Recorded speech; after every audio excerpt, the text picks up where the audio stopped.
BofA's bull and bear gauge hits 9.6, its highest.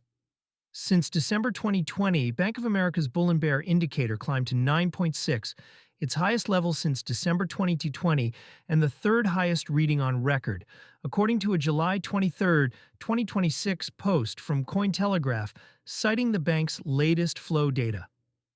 On a scale that runs from 0 to 10, anything above 8 has historically flagged extreme investor optimism, the point where the bank's strategists treat the signal as a contrarian sell. The reading captures positioning across equities, credit, and fund flows, rather than crypto specifically. It measures how aggressively institutional money is leaning into risk. At 9.6, that lean is close to the ceiling. A sell signal by the bank's own rulebook, the bull and bear indicator is not a mood survey. It is built from hard positioning data, equity fund inflows, high-yield credit demand, hedge fund exposure, and breadth in emerging market debt. When those inputs cluster near the top of their historical range, the composite pushes toward 10. Bank of America's own framework treats a print above 8 as a warning rather than a green light. The bank has published research showing that global equities tend to post negative forward returns in the weeks after the indicator crosses that threshold. The logic is straightforward. When almost everyone is already positioned for upside, there is little marginal cash left to push prices higher, and any disappointment has a long way to fall. The only two periods with higher readings were early 2021 and a brief spike years earlier, both of which preceded sharp pullbacks in risk assets. That history is why a 9.6 draws attention instead of applause, the split with crypto's own mood. The timing is what makes this reading worth a closer look for crypto holders.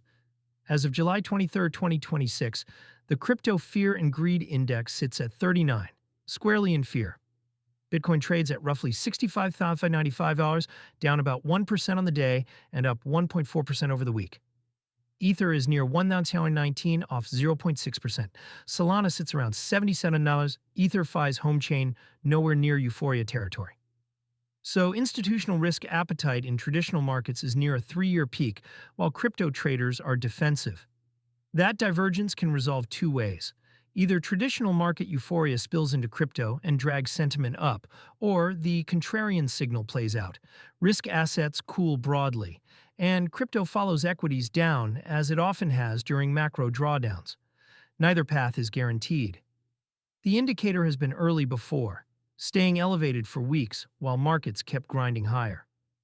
A contrarian sell signal marks conditions, not a date, reading it without overreacting.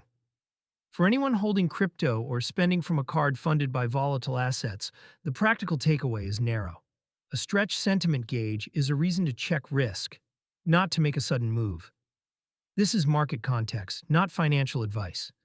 The clearest exposure sits with holders who fund day-to-day spending directly from crypto balances.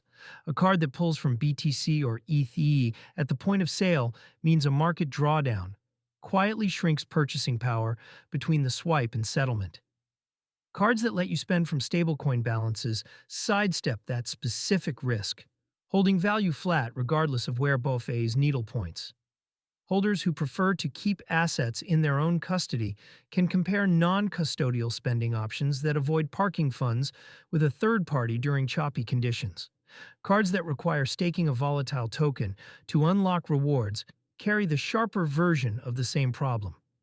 If sentiment does turn and the staked token falls, the token loss can erase months of accumulated cashback rewards well before the perks pay for themselves. Break-even math matters most exactly when a gauge like this is flashing.